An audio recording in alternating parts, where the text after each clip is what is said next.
Friends, very good morning. Welcome to the Hindu editorial analysis. ఇవాళ 15th November. మీకు ఎప్పటి నుండో చెప్తున్నాను, ఈ రోజుతో కొన్ని ఆఫర్స్ అనేవి ఎండ్ అయిపోతున్నాయి. So people who are planning to join our courses like UPSC Infinity join అవ్వాలంటే ఇవాళ జాయిన్ అయ్యే వాళ్ళకి 50,000 రూపీస్కి జాయిన్ అయ్యే అవకాశం ఉంది. ఆప్షనల్స్ కూడా 20,000 రూపాయలకి రికార్డెడ్, లైవ్ అండ్ రికార్డెడ్ 25,000కి జాయిన్ అవ్వడానికి ఇవాళే last day. So people who are planning use this. అలాగే ఎన్సీఆర్టీ ఫౌండేషన్ మామూలుగా అయితే 15,000 మీకు డిస్కౌంట్లో 12,000కి లభిస్తుంది. Today is the last day, right? So రేపటి నుంచి ఫీ స్ట్రక్చర్ మళ్ళీ మారుతుంది, పోస్టర్ మారిపోతుంది. ఇది నెంబర్. ఈ నెంబర్ కాల్ చేయండి, డీటెయిల్స్ తీసుకోండి.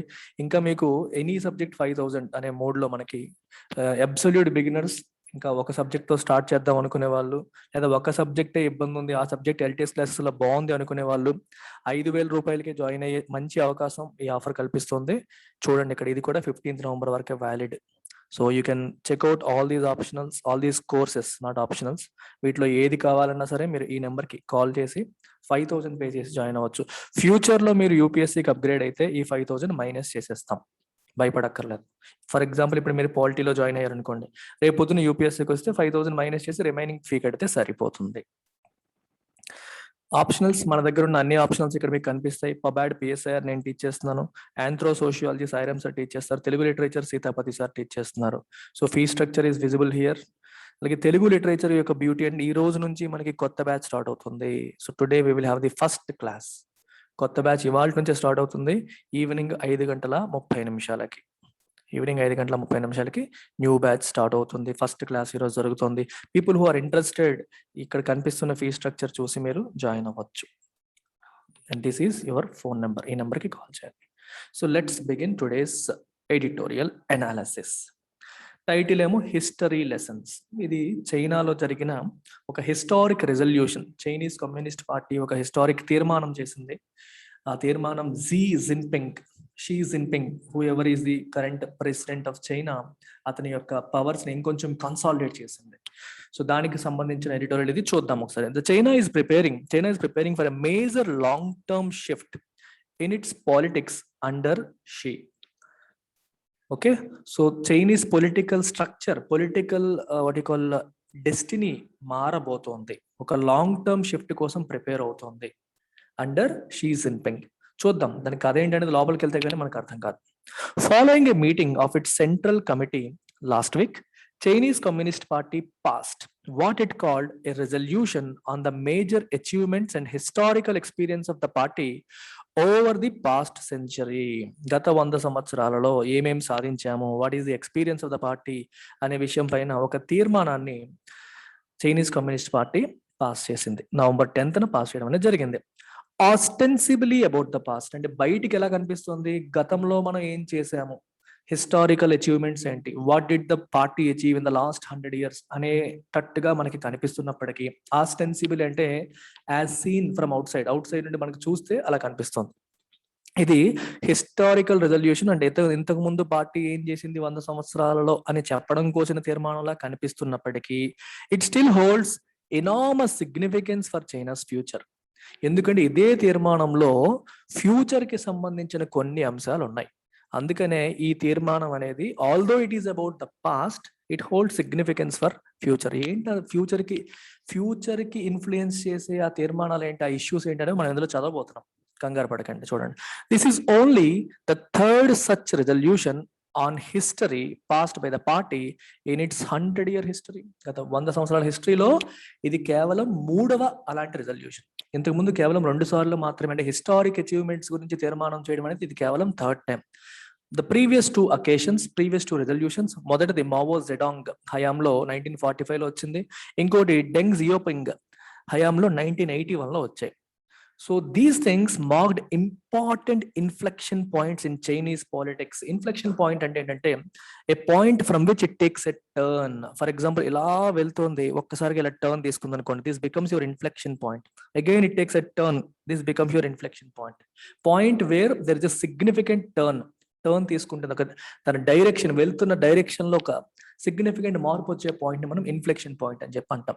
వీళ్ళిద్దరూ ఇంతకుముందు చేసిన 2 తీర్మానాల్లో కూడా చైనీస్ పాలిటిక్స్ లో టర్న్ వచ్చింది. అంటే ఒకవైపు ఒక డైరెక్షన్ లో వెళ్తున్న చైనీస్ పాలిటిక్స్ అనేవి డైరెక్షన్ మార్చాయి లాస్ట్ 2 times కూడా. And establish them as dominant leaders of the respective generations. ఈ 2 తీర్మానాల్లో కూడా ఇంతకుముందు మావో జెడాంగ్ అండ్ డెంగ్ జియోపింగ్ ని డామినెంట్ లీడర్స్ కింద ఆ తీర్మానాలు ఎస్టాబ్లిష్ చేసాయి. అంటే వాళ్ళకి పవర్స్ అనేవి ఇంకా ఎక్కువ ఇచ్చాయి అని అర్థం. డామినెంట్ లీడర్స్ కింద ఎస్టాబ్లిష్ చేసాయి.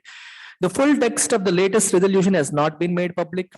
లేటెస్ట్ రెజల్యూషన్ యొక్క పూర్తి డీటెయిల్స్ అనేవి పబ్లిక్ చేయలేదు. కాకపోతే 5,000 word communique issued after the closure of the 4-day plenum gives a flavour. 5,000 పదాలతో ఒక కమ్యూనిక్ అంటే ఒక అఫీషియల్ స్టేట్మెంట్ అనేది రిలీజ్ చేశారు. ఈ 4-day plenum అంటే మీటింగ్, అసెంబ్లీ, ఇది అయిన తర్వాత రిలీజ్ చేసిన ఈ కమ్యూనిక్ అనేది ఆ రెజల్యూషన్ యొక్క ఫ్లేవర్ ని మనకి చెప్తుంది. ఏంటి ఆ రెజల్యూషన్, దాంట్లో ఏం చెప్పారనేది చెప్తుంది. ఇట్ హీప్స్ అంటే ప్రైజ్ అంటే పొగడ్తలతో ముంచెత్తింది, పొగడ్తలు వేసింది అని అర్థం. ఎవరిపైన? On the contributions of Mao, Deng and the current leader Xi Jinping. వాళ్ళతో సమానంగా ఈయన పెట్టారు. వాళ్ళెంత సాధించారో అలాగే ఈయన కూడా అదే పెడెస్టల్లో, అదే లెవెల్లో పెట్టి, సో ఇట్ ప్రైజ్డ్ దెమ్ అని అర్థం, పొగిడింది. It differs in one key aspect from the previous resolution of 1981 which acknowledged Mao's mistakes that led to the cultural revolution by describing the history of the party as one without flaws. Okay, కేర్ఫుల్గా observe చేయాలి ఇక్కడ మీరు. So ఇక్కడ నుంచి అసలు కథ అనేది మొదలవుతుంది. మీరు ఒకసారి చైనీస్ హిస్టరీ తీసుకుంటే మనకి ఇప్పుడు 3 పేర్లు చదువుతున్నాం. మావో, డెంగ్, ఇప్పుడు వచ్చిన ఆయన షీ జిన్పింగ్. సో 1981లో ఒక తీర్మానం వచ్చింది. 1945లో ఒకటి, 1981లో ఒకటి, ఇప్పుడు 2021లో ఒకటి. ఈ 1981లో వచ్చిన తీర్మానం అనేది అంతకు ముందున్న లీడర్ మావో యొక్క మిస్టేక్స్ ని హైలైట్ చేసింది. It highlighted the mistakes. అతను చేసిన తప్పుల్ని కూడా ఎత్తి చూపింది. అంటే మనలో తప్పులే లేవు అన్నట్టు అనకుండా అతని యొక్క తప్పుల్ని ఎత్తి చూపింది. విట్ ఎక్నాలెడ్జ్డ్, ఒప్పుకుంది మావోస్ మిస్టేక్స్. దానివల్లే చైనాలో కల్చరల్ రెవల్యూషన్ అనేది వచ్చింది 1966 to 76. ఇదంతా నేను ఇక్కడ చెప్పదలుచుకోలేదు, but it's a separate topic all together.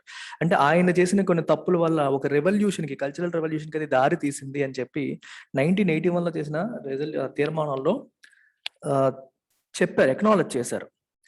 అయితే ఇప్పటి తీర్మానం ఏంటి? It described. అందుకనే అంతకు ముందులా చేయకుండా ఇప్పుడు చేసిన తీర్మానం అనేది by describing the history of the party as one without floss. అసలు పార్టీ హిస్టరీలో తప్పులే లేవు అన్నట్టుగా ఇప్పటి తీర్మానం చెప్పింది. అంటే మావోని తప్పు పట్టకుండా there were no mistakes, there were no flaws, లోపాలే లేవు, అంతా బానే ఉంది అని చెప్పి ఇప్పటి తీర్మానం చేస్తుంది. అందుకే you can say it has white washed మావోస్ mistakes. Mao చేసిన మిస్టేక్స్ ని కంప్లీట్ గా వైట్ వాష్ చేస్తుంది. గోడ మీద మరకలు ఉంటే వైట్ వాషింగ్ అంటాం, మొత్తం అంతా కనిపించకుండా. సో హిస్టరీని ఒకసారి ఎరేజ్ చేసేసిందని అర్థం, తప్పులేం లేవు అన్నట్టుగా మెన్షన్ చేసింది. Looking back on the parties endeavors over the past century, it surmises అంటే గెసెస్, భవిష్యత్తు గురించి ఒక గెస్ చేయడం. We can see why we were successful in the past and how we can continue to succeed in the future. గత 100 సంవత్సరాలుగా party యొక్క endeavour అంటే attempts to achieve a goal, చేసిన ప్రయత్నాలన్నీ మనం చూస్తూ ఉంటే మనకి ఏం కనిపిస్తుంది? మనం ఎందుకు పాస్ట్ లో సక్సెస్ఫుల్ అయ్యాము, అలాగే ఎందుకు ఫ్యూచర్ లో కూడా సక్సెస్ఫుల్ అవుతాం అనేది క్రిస్టల్ క్లియర్ గా మనకు కనిపిస్తుంది అని చెప్పి చెప్తుంది అనమాట ఈ పర్టికులర్ దిస్ పర్టికులర్ తీర్మానం. ఇంకొంచెం డెప్త్ లోకి వెళ్దాం ఇక్కడ. Explaining why the party saw the need for a new historical resolution, the communique said the party wanted to strengthen our consciousness of the need to maintain political integrity, think in big picture terms, follow the leadership core and keep in alignment with the central party leadership. చాలా important aspect అది. ఎందుకు ఇప్పుడు మళ్ళీ historical resolution తీసుకురావాల్సి వచ్చింది అనే విషయాన్ని చెబుతూ ఈ కమ్యూనిక్ అంటే అఫీషియల్ స్టేట్మెంట్ ఏం చెప్తుందంట? It said the party wanted to strengthen our consciousness. మన కాన్షియస్నెస్ ని స్ట్రెంగ్థెన్ చేయాలి. ఏ విషయంలో? Of the need to maintain political integrity. What is the meaning of political integrity? Political integrity అంటే అర్థం ఏంటి? Exercising political power purely in the interest of public interest. అంటే ప్రజా ప్రయోజనాల కోసం పొలిటికల్ పవర్ ని ఉపయోగించడం.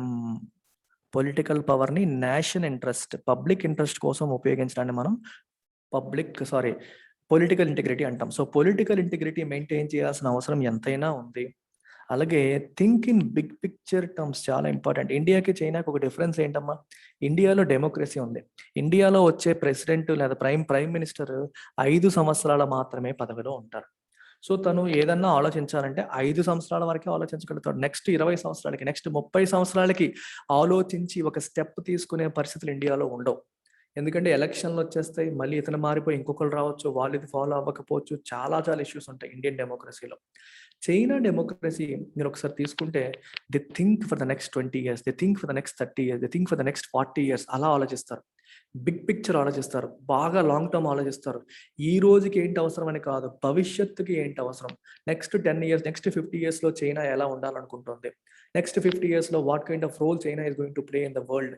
ఇట్లాంటి ఆలోచనలు వాళ్ళ స్ట్రాటజీని షేప్ చేస్తూ ఉంటాయి.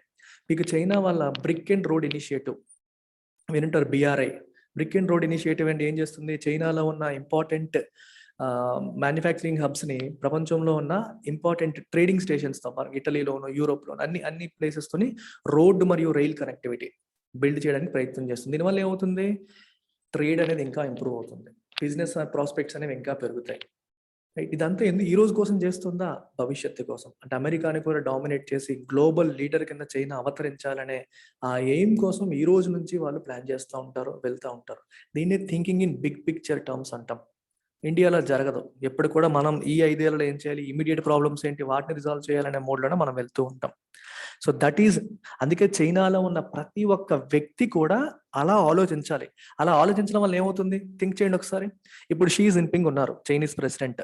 ఆయనని ఇంకొక 5 సంవత్సరాలు లేదా ఇంకొక 10 సంవత్సరాలు ఆయన్నే ప్రెసిడెంట్ కింద కొనసాగించాలి అనుకోండి. అది ఎప్పుడు పాసిబుల్ అవుతుంది, ప్రజలందరూ కూడా ఒకటి నమ్మినప్పుడు. ఏది నమ్మినప్పుడు, ఆయన్ని మనం కొనసాగిస్తేనే, ఆయనకి నెక్స్ట్ 10-15 ఏళ్ళు ఆయన చేతిలో పెడితేనే చైనా యొక్క భవిష్యత్ అంతా దృష్టిలో పెట్టుకుని ఆయన యాక్షన్ తీసుకోగలుగుతాడు. 5 ఏళ్ళకి ఆయన మారిపోతూ ఉంటే కొత్త వాళ్ళు వస్తారు. ఏదో ఒక చిన్న లీడర్, అంటే పార్టీ అదే ఉంటుంది కానీ లీడర్ మారినప్పుడు ఐడియాలజీస్ మారే అవకాశాలు ఉంటాయి. So we need to think in big picture terms, అలా ఆలోచించాలి అని వాళ్ళ మైండ్ ని, అందుకే చెప్తున్నారు need to strengthen our consciousness, మన ఆలోచన విధానాన్ని అలా మార్చాలి అనే ప్రయత్నం చేస్తుంది ఈ communique. And follow the leadership core leadership ఏదైతే ఉందో దాన్ని ఫాలో అవ్వాలి. అండ్ సెంట్రల్ పార్టీ లీడర్షిప్ ఏదైతే చెప్పిందో దాంతో అలైన్ అయి ఉండాలి. ఇవన్నీ ప్రజల్లో ఆ మార్పు తీసుకురావాలని చెప్పి, ఆ పార్టీ మెంబర్స్ అందరిలో ఈ మార్పు తీసుకురావాలని చెప్పి ఈ రెజల్యూషన్ చేయడం అనేది జరిగింది. The latest communique implicitly criticise. Implicitly అంటే ఇండైరెక్ట్ వే, డైరెక్ట్ గా కాకుండా సైలెంట్ గా, indirectly criticise the collective leadership model that Deng bequeathed his successors and enabled 3 peaceful transfers of power, praising Mr. Xi's core leadership for having solved many tough problems, never resolved, and accomplished many things that were wanted but never got done. చాలా important sentence ఇది, చూడండి ఒకసారి. Latest communique అనేది implicit గా డెంగ్ యొక్క collective leadership model ని criticise చేసింది. అసలు ఈ కలెక్టివ్ లీడర్షిప్ మోడల్ ఏంటి, మీరు ఒకసారి హిస్టరీలోకి వెళ్ళాలి. మావో ఉన్నప్పుడు చైనాలో 1945 ఆ ప్రాంతం నుంచి మావో కొన్నాళ్ళు ఉన్నారు. మావో స్ట్రాంగ్ లీడర్ గా ఉన్నప్పుడు ఏమైందంటే పర్సనాలిటీ కల్ట్ బిల్డ్ అయిపోయింది. పర్సనాలిటీ కల్ట్ అంటే he rose above the party, అంటే పార్టీ కంటే తన గొప్పవాడు అనే సెన్స్ బిల్డ్ అయిపోయింది. వ్యక్తి పూజ అనేది మొదలైపోయి చివరికి అంటే పార్టీ ఐడియాలజీ కంటే కూడా వ్యక్తి ఐడియాలజీ, హీరో వర్షిప్ అనేది. ఇప్పుడు మీరు మన దీంట్లో చూడండి, తమిళనాడులో ఎక్కువగా మనం చూస్తుంటాం. పర్సన్ జయలలిత చూడండి, అందరూ పార్టీ లీడర్స్ తన ఎదురుగా మోకరిల్లుతారు కంప్లీట్ గా. ఈ పార్టీ లీడర్స్ అందరూ కూడా లీడర్స్ దగ్గర మోకరిల్లడం అంటే వ్యక్తి పూజ. ఈ టైప్ ఆఫ్ పర్సనాలిటీ కల్ట్ మనకి మావో హయాంలో స్ట్రాంగ్ గా బిల్డ్ అయిపోయింది.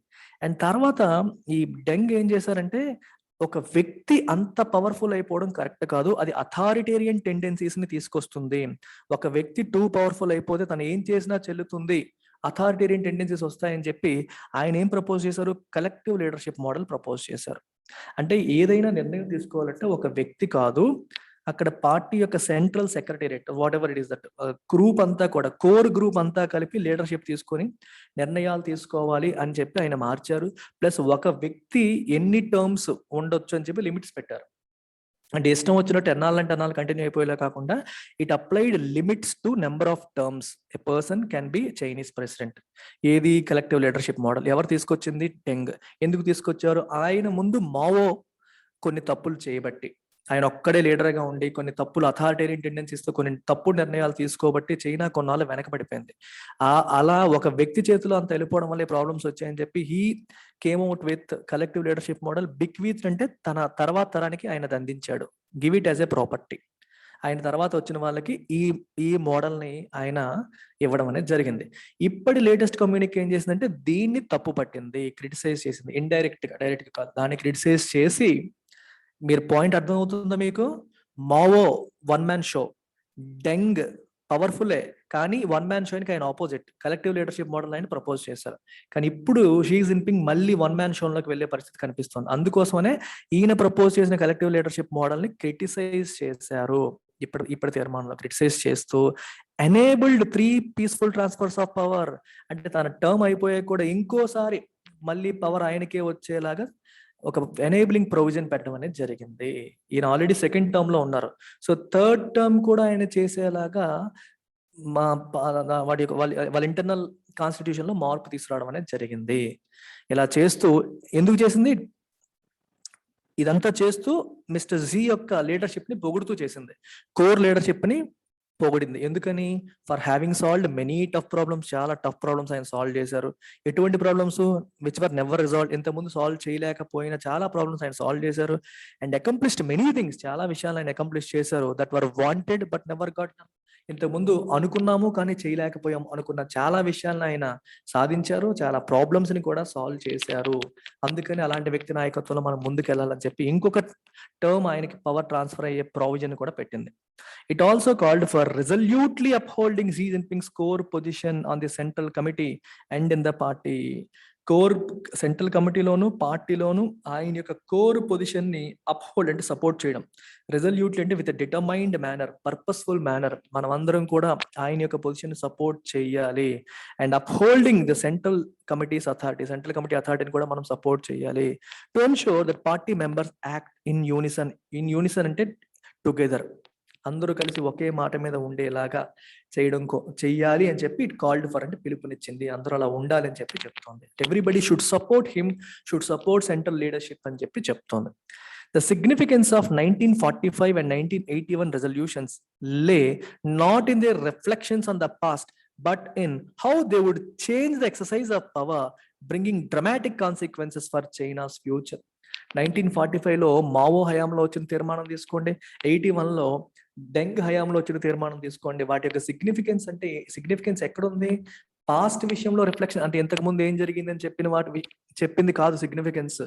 అది చైనీస్ పాలిటిక్స్ లో ఎటువంటి మార్పులు తీసుకొచ్చింది, especially with respect to power. వాళ్ళు చేసిన మార్పులు అనేవి పవర్ గేమ్ ని ఎలా మార్చాయి అనే విషయంలో దాని సిగ్నిఫికెన్స్ ఉంది. ఏంటో కూడా చూడండి ఇక్కడ.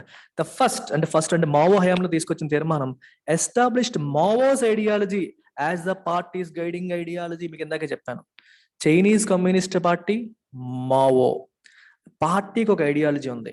అది ఎలా అయిపోయిందంటే మావో ఒక వ్యక్తిగా బాగా ఎదిగిపోయి ఆయన ఓన్ ఐడియాలజీని తీసుకొచ్చి పార్టీ ఐడియాలజీ మీద రుద్దడం అనేది జరిగింది. అందుకే it established మావోస్ ideology on party as parties ideology. Party యొక్క గైడింగ్ ఐడియాలజీగా మార్చేశారు ఆయన.